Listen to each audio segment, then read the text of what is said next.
Happy Victory Monday, Bills Mafia, as the Bills get it done once again to improve to 5-2 as they defeated the Tennessee Titans by a final score of 34-10 yesterday at Highmark Stadium. A beautiful day to be at the stadium, and I'm wearing my Victory Monday shirt because I just realized that this is only the second time that we've been able to say that this year. Because going back and looking at the schedule, I was like, wait a sec. I feel like, the Bills got their fifth win, but we haven't had a lot of Victory Mondays. So the first one, and only up until this point, was week 1 against the Cardinals back on September 8th. Then there was a victory Friday after beating the Dolphins, a victory Tuesday after beating the Jaguars. Obviously, they lost to Baltimore and Houston.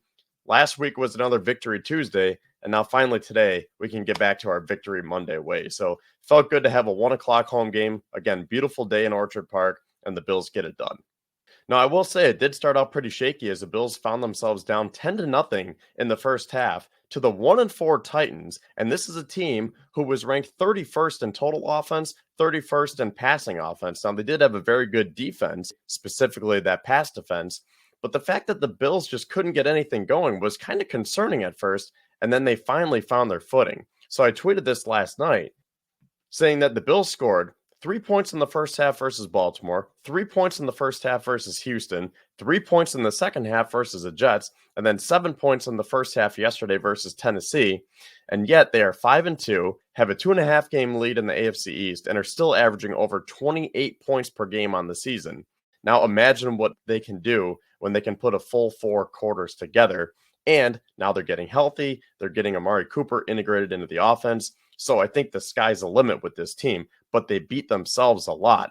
And we don't like seeing these slow starts, but credit to Sean McDermott and the Bills for pulling it together as they were able to get a deciding 24-point victory yesterday.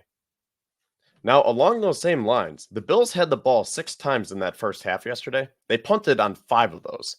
So 5 out of 6 possessions ended in a punt, just multiple 3-and-outs, and they really just could not get anything going. The other possession was a James Cook touchdown to finally get them on the board. But then it was just a night and day difference from the first half to the second half, because when you look at the play-by-play here, touchdown, field goal, touchdown, field goal, touchdown. So they were 5 for 5 in the second half. And I don't know what halftime adjustments they make, but whatever they do, it's been working. It would just be nice if they could finally put a full 60 minutes together. But hey, look, I don't want to complain because the Bills are 5-2. They have a very comfortable lead in the AFC East. And like I said, they're getting healthy. They're getting Amari Cooper into the offense now, and it's pretty refreshing to see. Now, speaking of Cooper, he had one heck of a debut as he caught the first touchdown pass from Josh Allen in the second half to put them up 14-10. And that was essentially the game-winning touchdown because then the Bills never looked back from there. So I think that now that Amari Cooper is in this offense, it's just such a beautiful thing because when you look at the box score, I'll start with Cooper. He had 4 catches for 66 yards and a touchdown. I know he had that big drop in the first half, but he was able to rebound nicely. But then you look right above them, Keon Coleman with the breakout game, 4 catches for 125 yards. He had a touchdown that was called back. Khalil Shakir, 7 catches for 65 yards. And I'm not sure if he's still 100% yet or not, but that was great to see. 7 for 7 for Shakir again.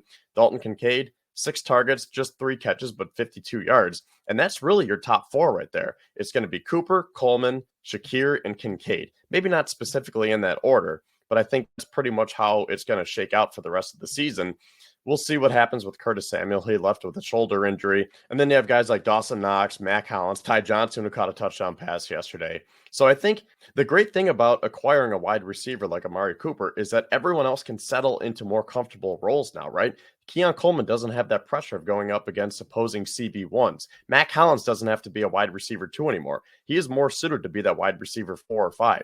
Curtis Samuel, when he's healthy, he doesn't have to have that pressure, and we don't have to be like, hey, you gave him all this money. What are you doing with him? Now, I mean, we can still question that contract based on how Brady uses him once he's healthy, but you're not expecting wide receiver 1 numbers from him anymore, right? Like getting Amari Cooper kind of pads all that. And it's so nice because everyone can now have roles that they are better suited for. Someone like a Dalton Kincaid, who is getting bracketed, double and triple teamed earlier on in the season, maybe he can settle into that more comfortable role and he can kind of live in the middle. That's what we saw with Shakir yesterday, right? So you have those guys over the middle. You have Coleman and Cooper down the boundary, and Cooper can really run that full route tree, which is a beautiful thing. But I think he's going to excel in the intermediate game, and he's going to be that go-to pass catcher for Josh Josh Allen, and then you have all the supplemental parts behind it. So I'm just really excited about what's to come here with this receiving core. Now, I mentioned Josh Allen. I have to talk about a few stats here because Allen went 17 of 22 for 258 yards and 2 touchdowns in the second half. This is from the Bills PR, by the way. The 258 yards marked a career best for Allen in a second half of the game, and he became the second player in NFL history with 12 or more passing touchdowns and 0 interceptions in his team's first 7 games of the season. The only other one to do that was Alex Smith in 2017. So pretty good numbers from the overrated turnover machine, right?